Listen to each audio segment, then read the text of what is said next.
बच्चों, पिछली कक्षा में हम लोग देख चुके थे कि कुछ ज्यामितीय आकृतियों का क्षेत्रफल, जैसे कि त्रिभुज का देखे, त्रिभुज का देखे, आयत का देखे, वर्ग का देखे, समांतर चतुर्भुज का देखे थे। आज हम लोग समलंब चतुर्भुज, उससे थोड़ा सा एक स्टेप आगे बढ़ते हैं। समलंब चतुर्भुज, किसी भी प्रकार का चतुर्भुज, फिर सम चतुर्भुज, इतना अगर देख लेते हैं तो हमारे जो वर्तमान परिप्रेक्ष्य में जो हमारा पर्पस है, जो उद्देश्य है, वो पूरा हो जाएगा। तो आज हम लोग सबसे पहले हम लोग देखते हैं कि समलंब चतुर्भुज का क्षेत्रफल। समलंब चतुर्भुज का क्षेत्रफल, इसको जानने के लिए एक समलंब चतुर्भुज हम लोग बना लेते हैं। समलंब किसको कहते हैं, इसकी चर्चा अभी हम लोग कर ले रहे हैं। समलंब चतुर्भुज कहते हैं ABCD, अगर ये हमारा एक समलंब चतुर्भुज है। समलंब इसको इसलिए कहते हैं कि इसके आमने सामने की भुजा समांतर होती है। समांतर का मतलब हुआ इसकी लंबात्मक दूरी जो यहाँ है वही यहाँ है, सभी दूरी हर जगह ये समान है। ये लंबात्मक दूरी समान होने के कारण ये समलंब चतुर्भुज हो गया। अब आड़ी तिरछी जो रेखाएं हैं, जो भुजाएं हैं, ये समांतर नहीं है, कोई बात नहीं, और इसीलिए ये समलंब कहलाता है कि सिर्फ आमने सामने की भुजाएं ही समांतर होंगी। तो ये हमारा समलंब चतुर्भुज हो गया। अब मान लेते हैं कि इसका ये ऊंचाई हमारा h है, तो इसको हम लोग, जैसे पिछले बार हम लोग समांतर चतुर्भुज को दो भाग में बांट करके एरिया निकाले थे, उसी प्रकार समलंब चतुर्भुज को भी हम लोग एक इसके समांतर एक रेखा खींच देते हैं इस तरह से। तो हम देखते हैं कि ABED एक समांतर चतुर्भुज हो गया और ECD एक त्रिभुज हो गया। तो इसका क्षेत्रफल प्लस इसका क्षेत्रफल अगर हम निकाल देते हैं तो हमारा ये समलंब चतुर्भुज का क्षेत्रफल निकल जाता है। यहाँ लिखते हैं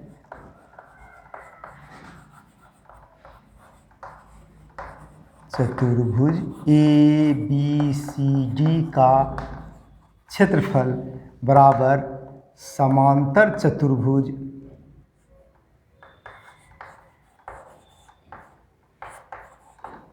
ABED प्लस त्रिभुज DEC का क्षेत्रफल। अब समांतर चतुर्भुज का क्षेत्रफल होता है एक भुजा गुने ऊंचाई, ये ऊंचाई, इसकी ऊंचाई, त्रिभुज की ऊंचाई भी h हो गई है। अब मान लेते हैं जैसे कि इसकी एक भुजा A है और इसकी दूसरी भुजा, समांतर भुजा B है, तो ये तो A हो गया, यहाँ से यहाँ तक A हो गया। अब EC, ये त्रिभुज का जो है, ये भुजा जो है, ये हमारा हो गया B माइनस A। तो हम लोग पहले चतुर्भुज का क्षेत्रफल, समांतर चतुर्भुज का क्षेत्रफल निकालते हैं। तो ये हो जाता है आधार गुने ऊंचाई। आधार हो गया हमारा A गुने ऊंचाई हो गया हमारा h, प्लस त्रिभुज का क्षेत्रफल, त्रिभुज DEC का क्षेत्रफल इसमें आधा नहीं होता है, इसमें आधा नहीं होता है, सीधे A इंटू h होता है, भूल हो गई। चलिए, अब ये होता है त्रिभुज का क्षेत्रफल हो गया AED, हाफ आधार गुने ऊंचाई। तो ये हो गया हमारा AH प्लस हाफ आधार हो गया B माइनस A, ये हो गया B minus A into H। अब इसको हम लोग सिंप्लीफाई कर देते हैं, तो ये हो गया हमारा, H को बाहर कर देते हैं, H बाहर आ गया, तो ये हो गया हमारा A plus B minus A by 2।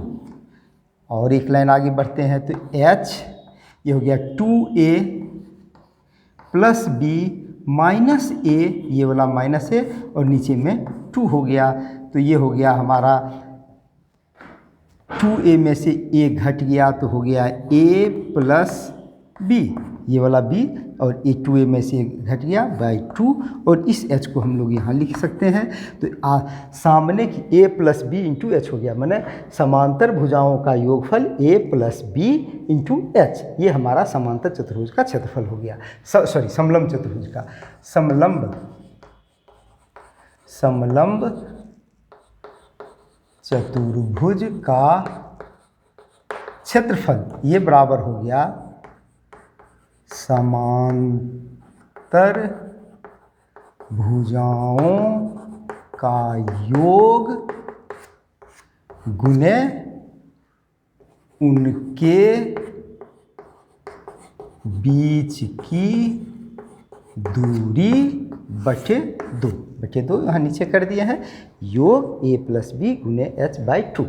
तो ये हो गया हमारा समलम चतुर्भुज। समलम हम लोग समझ गए हैं कि जिसकी दो भुजाएं समांतर होगी, आमने सामने की भुजा समांतर अगर होती है तो वो त्रिभुज समलम हो जाता है। इस तरह से हम सब कह सकते हैं कि हमारा जो समांतर चतुर्भुज है, हमारा आयत है, हमारा वर्ग है, सब समलम चतुर्भुज है। समलम चतुर्भुज की परिभाषा को वो संतुष्ट करता है। तो हम लोग आगे बढ़ते हैं, आगे देखते हैं कि इसके आगे है हमारा किसी भी प्रकार का चतुर्भुज है, उसका क्षेत्रफल हम लोग कैसे निकालते हैं। आइए,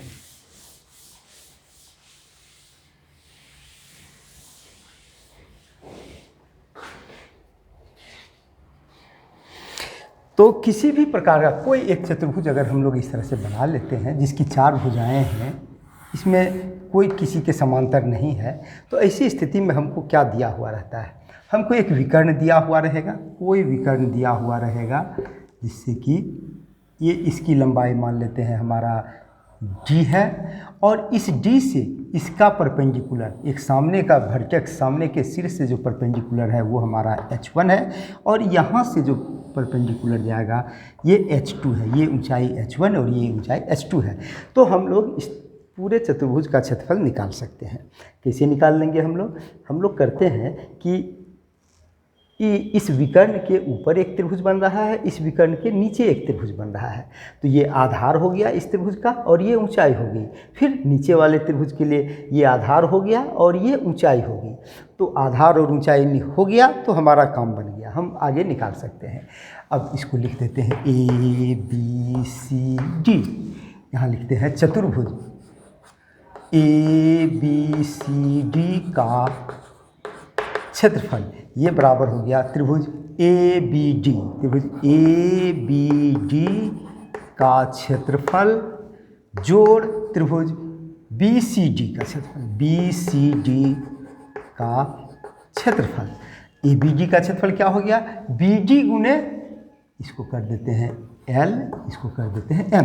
ये हो गया हाफ BD गुने AM, ऊंचाई हो गई AL, BD हो गया आधार, प्लस हाफ BD, इसमें भी BD ही हो गया हमारा, BD गुने CM,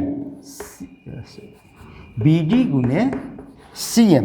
तो ये हमारा हो गया, हाफ को कॉमन ले लिए, BD को भी कॉमन ले लिए, तो ये हो गया हाफ BD और ये हो गया AL प्लस CM, यानी कि ये हो गया BD हमारा D है, तो ये हो गया half D H1 plus H2। H1 हमारा हो गया AL और H2 हो गया हमारा CM, तो half D into H1 H2।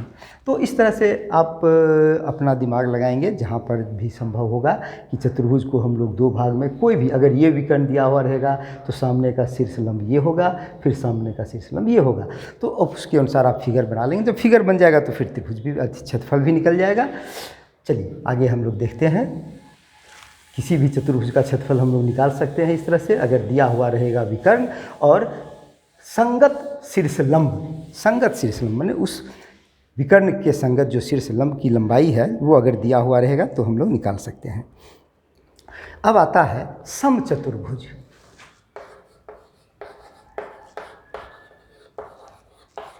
समचतुर्भुज का क्षेत्रफल। समचतुर्भुज किसको कहते हैं? हम लोग चर्चा इसकी पहले कर चुके हैं, फिर भी आज एक परिचय है, हम उसको दोहरा लेते हैं। एक वर्ग अगर हमारा है, ये वर्ग है, इसी वर्ग का इस कोना को अगर इसे खींच देते हैं तो आकृति कुछ इस प्रकार से बन जाएगी। भुजा की लंबाई हमारी वही रहेगी, बस थोड़ा सा ये बिगड़ जाएगा, ये तो ये कोण छोटा हो गया और ये कोण बड़ा हो गया, बाकी भुजा सब वही है, लेकिन क्षेत्रफल में अंतर आ जाएगा। अगर ऐसा रहेगा तो क्षेत्रफल में थोड़ा सा अंतर आ जाएगा, चूँकि हम खींच दिए हैं तो ये साइड थोड़ा सा झुक जाएगा। तो यही समचतुर्भुज है कि जिसकी चारों भुजा बराबर होती है। बस इतना याद रखेंगे तो आप समझ जाएंगे। क्योंकि इसमें प्रत्येक को 90 डिग्री होना कोई बाध्यता नहीं है, प्रतिबंध नहीं है। तो समचतुर्भुज का मतलब ये हो गया कि जिसकी जिसकी चारों भुजा बराबर है। सम पंचभुज जिसकी पांचों भुजा बराबर है। तो यहाँ समचतुर्भुज का मतलब हो गया कि चतुर्भुज जिसकी चारों भुजा बराबर है। तो उस परिभाषा में हमारा वर्ग भी आ गया, क्योंकि वर्ग में चारों भुजा बराबर है, यह भी समचतुर्भुज हो गया। लेकिन हम लोग मेन अभी इसको फोकस करते हैं। इसका एक और गुण होता है कि इसका विकर्ण जो है सो एक दूसरे को 90 डिग्री पर समद्विभाजित करता है, बराबर बराबर काटता है। अगर ए बी सी डी और यहाँ ओ कर देते हैं तब ये हमारा बी ओ और डी ओ बराबर होगा, ए ओ और सी ओ बराबर होगा। और इस दोनों के बीच में 90 डिग्री का कोण, अगर एक 90 बन गया तो सब 90 बन जाएगा, सब 90 डिग्री हो जाएगा, ये भी 90 डिग्री हो जाएगा। यानी कि ये इसकी ऊंचाई होगी और ये लंबाई होगी, ये आधार हो जाएगा। अगर दो त्रिभुज में बांट दिए हैं तो आइए इसका क्षेत्रफल हम लोग निकालते हैं। समचतुर्भुज का क्षेत्रफल, समचतुर्भुज का क्षेत्रफल यहाँ हम देखते हैं। त्रिभुज समचतुर्भुज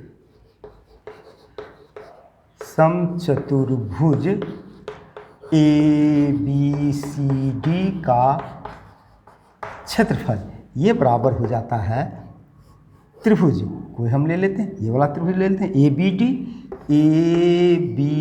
डी का क्षेत्रफल प्लस त्रिभुज बी सी डी का क्षेत्रफल।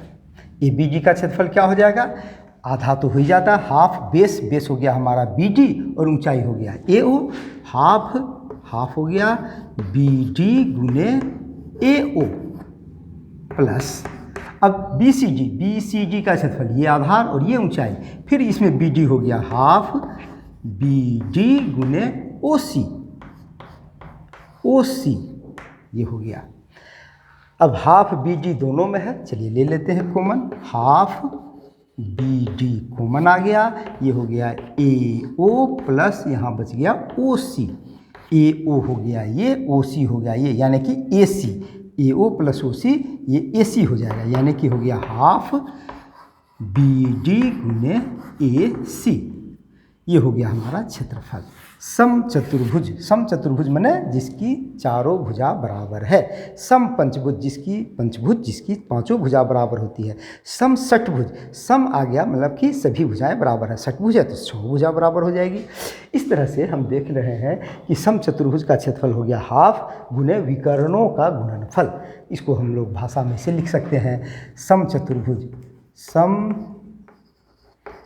समचतुर्भुज का क्षेत्रफल ये बराबर हाफ गुने विकर्णों का गुणनफल, ये हो गया। तो ध्यान में रखिएगा, बार बार अपने से भी, इसको इंटरेस्टिंग चीज़ है, इसको आप अपने से जब डिराइव करेंगे, अपने से इसका व्युत्पत्ति करेंगे तो दिमाग में भी बैठ जाएगा और फिर आप अपने साथी को समझा सकते हैं, आप मास्टर बन जाएंगे। आपको ये लगेगा कि नहीं हम तो ये चीज़ कर सकते हैं, हम पढ़ा सकते हैं, और अलग अलग तरह का जो सवाल रहेगा उसको हम लोग सॉल्व भी कर सकते हैं। आगे हम देखते हैं समचतुर्भुज का केस। चूँकि समचतुर्भुज एक प्रकार का समांतर चतुर्भुज ही हो जाता है जिसकी चारों भुजा बराबर होती है। केस 2,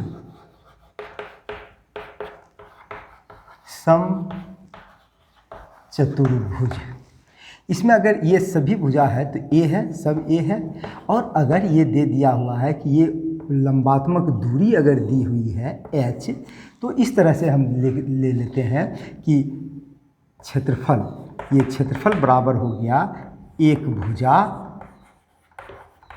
गुने सामने की भुजा का लंबात्मक दूरी, सामने की भुजा से उसकी लंबात्मक दूरी। तो ये हो गया हमारा सीधे a गुने h, क्लियर है। ए गुने एच, ये हमारा एक भुजा हो गया। ये लेंगे, इसमें हम देखेंगे कि ये जितना है यहाँ से जो दूरी लेंगे तो ये भी एच ही हो जाएगा। ये सब ज्यामिति की बात है, जब आप 10 क्लास में जाएंगे तो इसको प्रूफ करके, इसको प्रमाणित करके हम लोग सीख लेंगे। यानी कि अगर समचतुर्भुज है तो उसमें एक भुजा और सामने की भुजा की दूरी अगर दी हुई है तो हम लोग आसानी से निकाल लेंगे। या फिर दोनों विकर्ण दिया हुआ है तो दोनों को गुना करके आधा कर देते हैं तो समचतुर्भुज का क्षेत्रफल निकल जाता है। जब हम एक्सरसाइज करते हैं, आप बनाएंगे तो आप देखेंगे कि इसका अच्छा प्रैक्टिस हो जाएगा, आपको फॉर्मूला भी याद हो जाता है। अब हम लोग कुछ एग्जाम्पल देखते हैं। इसी प्रकार से कभी कभी रहता है कि बहुत सारा बहुभुज रहेगा, वो हम लोग एक्सरसाइज में 1-2 एग्जाम्पल बनाएंगे तो समझ में आ जाएगा। अभी हम लोग देखते हैं कि समलम एक हम लोग बनाते हैं, समलम चतुर्भुज का क्षेत्रफल निकालते हैं। चलिए, ये दिया हुआ है ABCD, इसको ABCD समलम चतुर्भुज है। कुछ भी बना लेते हैं हम लोग, ये दिया हुआ है तो ABCD हो गया। ये ABCD समलम चतुर्भुज है। कहता है AB और CD समांतर। ओह सॉरी, ये नाम लिखने में भूल हो गई ना। ये AB और CD समांतर है। और कहता है AB 20, ये है 20 सेंटीमीटर और मीटर है, और CD है 10 मीटर। और कहता है AB और CD के बीच लंबात्मक दूरी 8 मीटर है। ये कहता है कि 8 मीटर है। तो हमको लगता है कि आप समझ गए होंगे कि इसको कैसे करना है।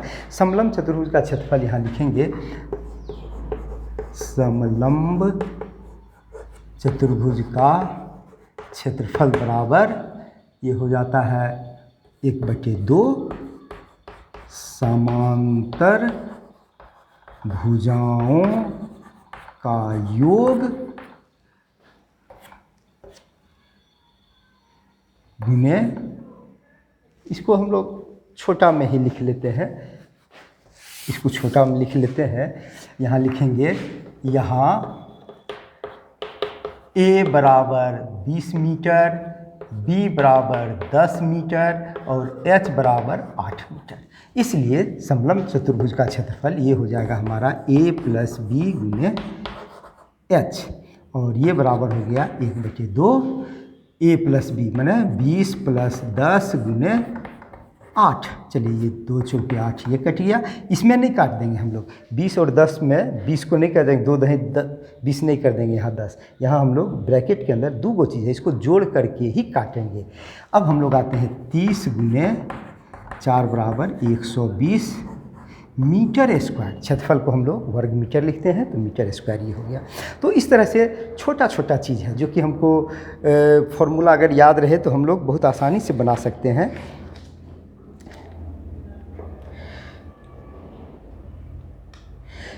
एक सवाल है, समचतुर्भुज का क्षेत्रफल ज्ञात कीजिए जिसके विकर्ण है 16 और 30। तो आप समझ गए हैं हम लोग को क्या करना है। समचतुर्भुज का क्षेत्रफल निकालना है जिसका विकर्ण है, एक 16 मीटर और एक 30 मीटर है, 16 सेंटीमीटर और 30 सेंटीमीटर। समचतुर्भुज का क्षेत्रफल निकालें। विकर्ण, पहला विकर्ण बराबर 16 सेंटीमीटर, दूसरा विकर्ण ये बराबर है हमारा 30 सेंटीमीटर। तो यहाँ एक फिगर हम लोग बना देते हैं। अच्छा लगता है कि जब शिक्षक देखते हैं फिगर तो उनको खुशी होती है। लंबा है तो ये हो गया 30 सेंटीमीटर और ये छोटा है तो ये हो गया हमारा 16 सेंटीमीटर।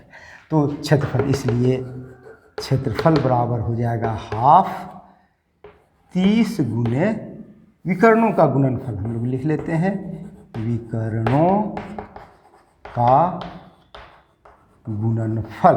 तो ये हो गया हमारा हाफ, ये हो गया 16 गुने 30, ये कट गया 8 से, 8 × 24 240 सेंटीमीटर स्क्वायर, या इसको लिखते हैं हम लोग वर्ग सेंटीमीटर।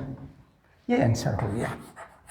फिगर आप ज़रूर बना देंगे। फिगर बनाने से ये लगेगा कि शिक्षक को लगेगा कि आप जो प्रश्न दिया हुआ है उसको सही कंसेप्शन, सही अवधारणा आपके दिमाग में बैठ गई है। तो इस तरह से आप बनाएंगे, आसान है, फॉर्मूला पर सब सवाल बन रहा है। और जहाँ प्रॉब्लम होगा उसको ज़रूर नोट करेंगे। फिर हम लोग मिलेंगे अगले दिन। धन्यवाद।